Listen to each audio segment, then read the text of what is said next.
রোজায় আছিস শিয়াল? আজ তোকে আমি খাবা। আরে বাঘা মামা, আমাকে খাবেন? আপনি জানেন আমি কে? কে আবার? তুই তো একটা সামান্য শিয়াল। না মামা, আমি হলাম এই বনের নতুন রাজা। স্বয়ং সৃষ্টিকর্তা আমাকে এই দায়িত্ব দিয়েছেন। তুই বনের রাজা? আমার মতো শক্তিশালী বাঘ থাকতে?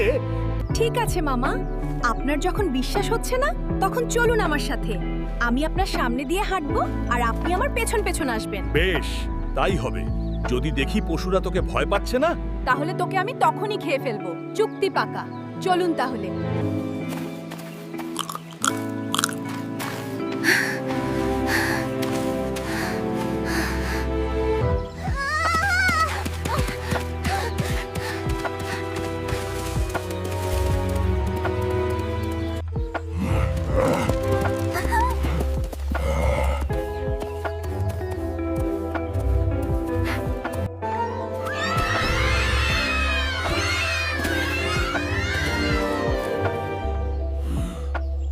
আরে ভাই শিয়াল, আমি তো ভুল করে ফেলেছি।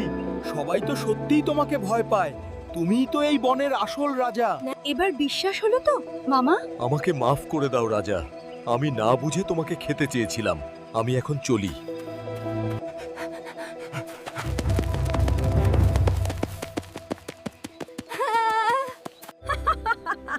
বাঘা মামা বুঝতেই পারলো না যে সবাই আমাকে নয়, তাকেই ভয় পেয়েছে।